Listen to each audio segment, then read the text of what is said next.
Proclamación del Santo Evangelio de Jesucristo según San Juan. En aquel tiempo, cuando Jesús estaba a la mesa con sus discípulos, se conmovió profundamente y declaró: Yo les aseguro que uno de ustedes me va a entregar. Los discípulos se miraron perplejos unos a otros, porque no sabían de quién hablaba. Uno de ellos, al que Jesús tanto amaba, se hallaba reclinado a su derecha. Simón Pedro le hizo una seña y le preguntó: ¿De quién lo dice? Entonces él, apoyándose en el pecho de Jesús, le preguntó: Señor, ¿quién es? Le contestó Jesús: aquel a quien yo le dé este trozo de pan que voy a mojar. Mojó el pan y se lo dio a Judas, hijo de Simón el Iscariote, y tras el bocado entró en él Satanás. Jesús le dijo entonces a Judas: Lo que tienes que hacer, hazlo pronto. Pero ninguno de los comensales entendió a qué se refería. Algunos supusieron que, como Judas tenía a cargo la bolsa, Jesús le había encomendado comprar lo necesario para la fiesta o dar algo a los pobres. Judas, después de tomar el bocado, salió inmediatamente. Era de noche. Una vez que Judas se fue, Jesús dijo: Ahora ha sido glorificado el Hijo del Hombre, y Dios ha sido glorificado en él. Si Dios ha sido glorificado en él, también Dios lo glorificará en sí mismo, y pronto lo glorificará. Hijitos, todavía estaré un poco con ustedes. Me buscarán, pero como les dije a los judíos, así se los digo a ustedes ahora: a donde yo voy, ustedes no pueden ir. Simón Pedro le dijo: Señor, ¿a dónde vas? Jesús le respondió: A donde yo voy no me puedes seguir ahora, me seguirás más tarde. Pedro replicó: Señor, ¿por qué no puedo seguirte ahora? Yo daré mi vida por ti. Jesús le contestó: ¿Con qué darás tu vida por mí? Yo te aseguro que no cantará el gallo antes de que me hayas negado 3 veces. Palabra del Señor. Hoy, Martes Santo, llama mucho la atención el impulso misionero y la confianza absoluta en Dios, la fe del profeta Isaías. Escúchenme, islas, pueblos lejanos, atiéndanme. Así me ha dicho el Señor: es poco que seas mi siervo solo para reunir a los sobrevivientes de Israel. Te voy a convertir en luz de las naciones, para que mi salvación llegue hasta los últimos rincones de la tierra. Isaías vivió en una época en la que cada pueblo vivía encerrado en sí mismo, separados por grandes extensiones desérticas. No había muchos medios de comunicación. Todos bien sabemos que no había Internet, ni Facebook, ni WhatsApp, ni ningún tipo de redes sociales en los tiempos de Isaías. No había televisión, no había radio, no habían periódicos. Te voy a convertir en luz de las naciones, para que mi salvación llegue hasta los últimos rincones de la tierra. Las probabilidades humanas de que esta promesa de Dios se hiciera realidad en la vida de Isaías eran prácticamente nulas. ¿Cómo iban a escuchar las islas lejanas y los pueblos lejanos a Isaías, que predicaba allá perdido en Jerusalén 750 años antes de Cristo? Sin embargo, vean cómo hoy ustedes y yo escuchamos y meditamos los textos del profeta de la confianza en Dios, el profeta Isaías, el profeta de la esperanza. Dios sí cumplió su promesa, y esto es para dar hoy gloria a Dios, porque Él es fiel y cumple siempre sus promesas a su tiempo, pero las cumple.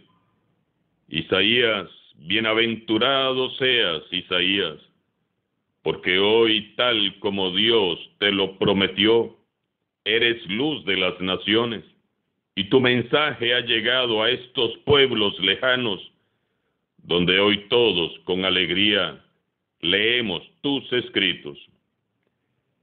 Jesús también se sentía enviado al mundo, y sin embargo nunca salió de Palestina, pero su mensaje ha llegado a nosotros. San Pablo recorrió incansables cientos de miles de kilómetros predicando. Fue de aquí para allá mientras sus enemigos se lo permitieron, y hoy sus cartas son leídas, meditadas y estudiadas en todos los templos cristianos del mundo entero. Me pregunto y te pregunto, ¿es tu corazón universal y misionero como el profeta Isaías, Jesús y San Pablo? ¿Tienes conciencia de que lo que hagas en esta tierra resonará en la eternidad? ¿Vives confiando plenamente en que Dios te ama y cumplirá a su tiempo todas sus promesas? Hermanos y hermanas, todo lo que hagamos por Cristo y su iglesia, hagámoslo recordando que todo tendrá eco en la eternidad para la gloria de Dios. Yo los invito, hermanos, a dar gracias y rendir honor hoy a Dios, porque Él cumplió y cumplirá por siempre sus promesas. Renovemos hoy nuestra esperanza.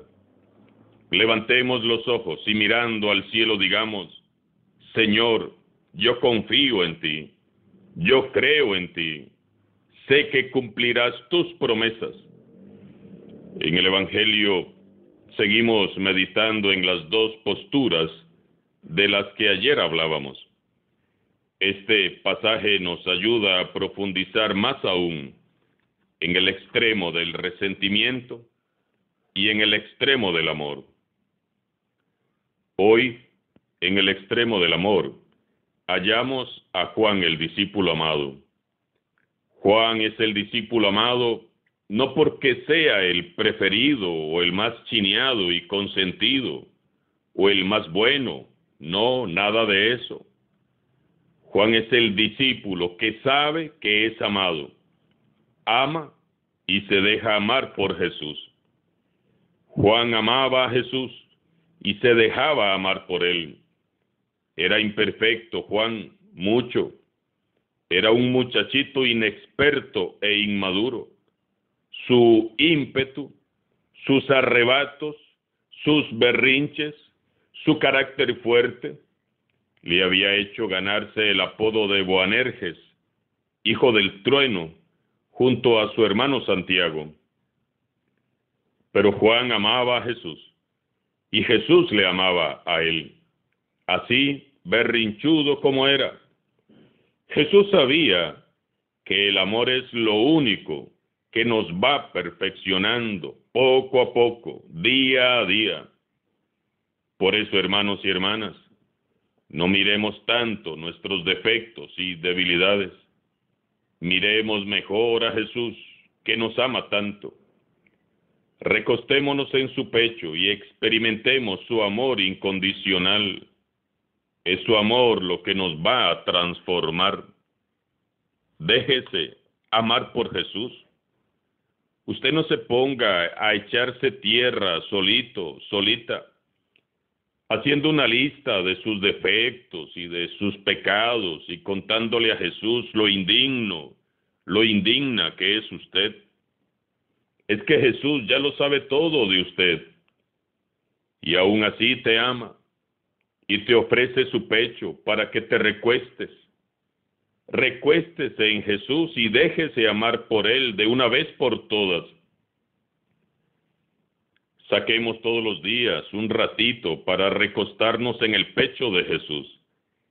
Les aseguro que experimentar el amor de Jesús nos va a cambiar el día y la vida también.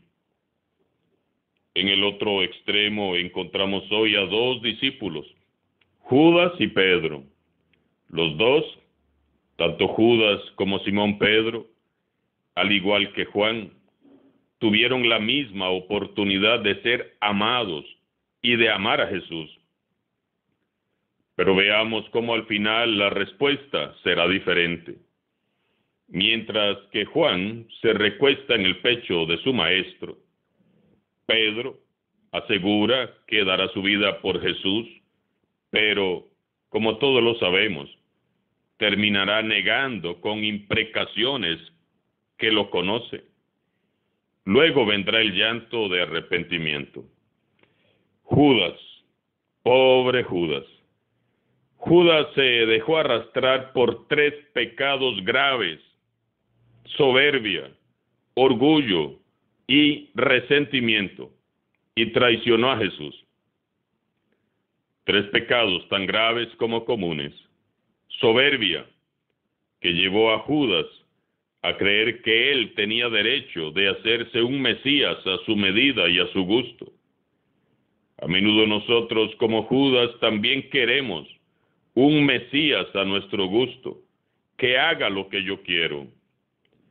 Orgullo, que le impidió a Judas hablar con Jesús sinceramente, o con alguno de los 11, para decirles lo que le pasaba, lo que estaba sintiendo en su corazón.